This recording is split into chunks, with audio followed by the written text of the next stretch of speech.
Hey, I love copyrighted music. What's up? It's the Culture Detective here, investigating your favorite movies. And today I'm going to be doing a very special movie review because I'm not going to review a full-length feature movie. No, in fact, I'm going to review a short movie, also known as a short film. Not one, not two, not three, but four short films.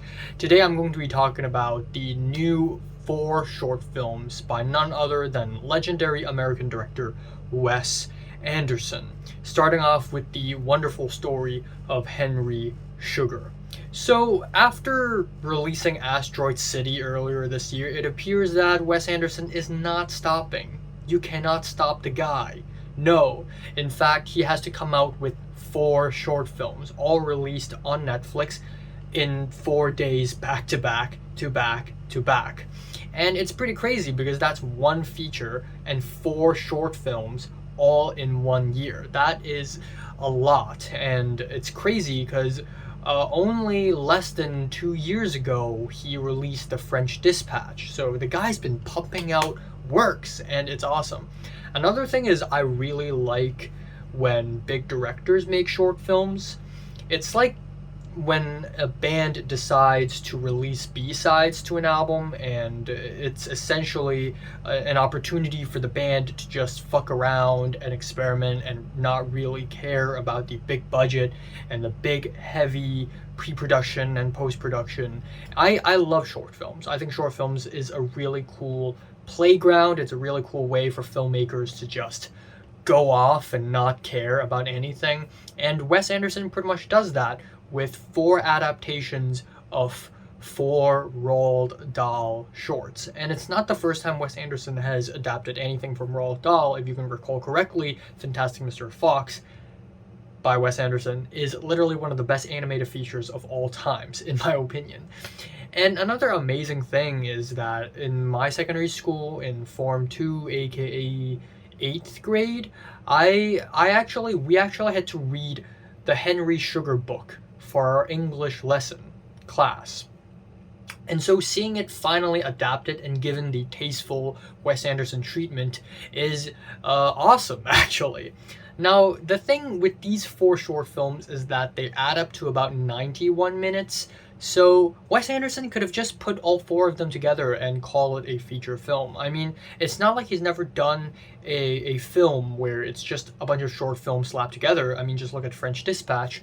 But I feel like Wes Anderson releasing these short films as short films is a pretty smart choice because A, with the rapid fire eccentric narration, people may get really tired. Sitting through all that for 1.5 hours straight is going to be kind of tiring. B, I think more people will watch it that way because of that. If they find out there's another Wes Anderson film and it's kind of like Asteroid City, it's the same eccentric insanity, people may just turn it off. But no, because it's just short films, it's quick and easy, I feel like more people watched these short films because they are short films, which is really interesting because usually people don't care about short films. Now, let's talk about the shorts itself. The first short is the wonderful story of Henry Sugar, and mostly it is in 4:3 aspect ratio. At times during flashbacks, it jumps to what I think is the Academy ratio. I might be wrong though. So, what I love about these shorts is that not only are they love letters to Roald Dahl stories, but they're also love letters to the theater with the moving set pieces, stagehands, the diorama, and it's very aware that it's fake, that it's like a play. And it's more of an amalgamation between a play and a film. Sometimes it's more of a play than a film with these beautiful sets. I also really like the rapid fire narration. Again, some people find it annoying, but I don't. I find it charming. And the reason being is that the actors can pull it off. The four actors Wes Anderson chose to narrate the four shorts are all really good, especially in this one with Benedict Cumberbatch. It's a surprise to me that Benedict Cumberbatch has never shown up in any of the Wes Anderson films because his acting style fits Wes Anderson's directing style like a glove. Benedict Cumberbatch is amazing. in this short, and I love the layered storytelling, the production design, and some of the best I've seen ever. Full stop. Or period, as the Americans would say. And my favorite moments are when somebody plays a tin can over Dev Patel and the girl beside him held up a comically large magnifying glass, or when Benedict Cumberbatch was driving in the road, but it's very obvious that he's driving in front of a screen, and also when Dev Patel and Richard Ayoade were running down the hallway and Richard Ayoade did a quick head turn for his shocked disbelief. Very funny, very creative. I really like this short film. It's a pretty long short film at 41 minutes long, but it is really rewarding. It doesn't feel slow at all, and I really freaking loved it. I'm feeling a light 9 out of 10 for this one. The second short is called The Swan, and this time it is in 1.66 to 1 European aspect ratio. And this short is only 17 minutes long, the same with the two next shorts, and it is about a boy who has been bullied, and the bully stuck two swan wings to the boy, so the boy became the swan, and is narrated by Rupert Friend. And yeah, I think it's a lot less interesting than Henry Sugar. It's a huge step down from Henry Sugar, in fact. I think this short film is a lot less colorful and energetic. There's also not a lot of acting, given the fact that most of the short film, I'd say 95% of the short film, is Rupert Friend and this boy. But this boy never speaks. This boy never says a single line. Rupert Friend acts out every single line himself. Is it Rupert Friend or Rupert Friend? Saying friend is a little weird. I'm sorry if I mispronounced the last name. But he essentially acts out all the lines himself. And again, I like his performance because not all the actors can pull off that eccentric narration thing that Wes Anderson was going for, but and it's really cool to see Rupert changing from British accent, like English accent, to Irish accent mid-sentence multiple times. But overall, I think this is the least interesting and the blandest one. I really like the binocular shots. They're pretty cool. But overall, it's the least impressive one. I'm giving this one a 6 out of 10. The third short film is The Ratcatcher, and it is mostly in 4:3 aspect ratio. The Ratcatcher is about an old dude who is the Ratcatcher. And this short film is the lowest rated on Letterboxd, so when I watched it, I pretty much hit very low expectations, but damn is it a lot more fun than I had expected. Yeah, plot-wise, it is the least interesting. It is about a weird old dude trying to catch rats and trying to impress a couple people that he is good at catching rats, but Wes Anderson managed to make such a simple plot very interesting, with Ralph Fiennes playing a weird old dude. It's something I didn't know I needed, but damn, he is a good actor. And then we have a stop-motion rat sequence, which is a welcoming surprise.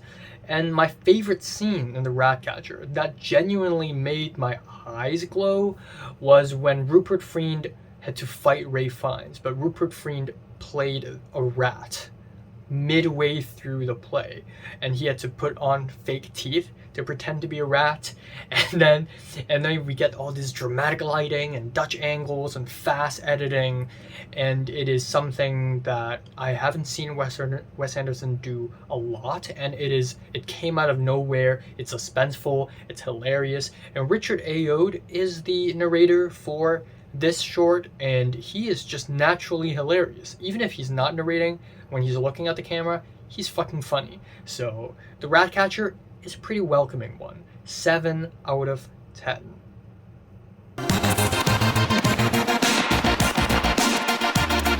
Finally, we arrive at the fourth short film, and that is Poison.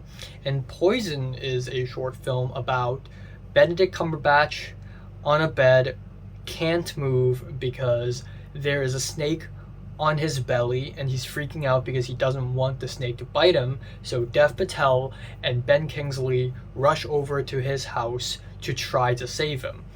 And this is pretty much a suspense short film in the style of Wes Anderson, and it's awesome. Again, I really love seeing Wes Anderson try something that is a little bit out of his comfort zone, especially this one where it's more suspense, more horror flavored. Not necessarily horror, but it's the most horrifying Wes Anderson can ever get, in my opinion. And this is very energetic. There's a lot of energy in this short film. Wes Anderson made this short extra cinematic by giving it a 2.35 to 1 aspect ratio and the delicious, delicious anamorphic lens where you see the little distortion. I love that shit. I love that shit. And when it randomly jumps to 4:3 and we have Ralph Fiennes playing Roald Dahl himself is really jarring because that's huge aspect ratio change, but that makes the whole short film feel even more jarring. But my favorite moment has got to be the shaky cam. What the fuck? Where did that come from? I don't know, but when Wes Anderson pulls out the shaky cam, you know shit is about to go down.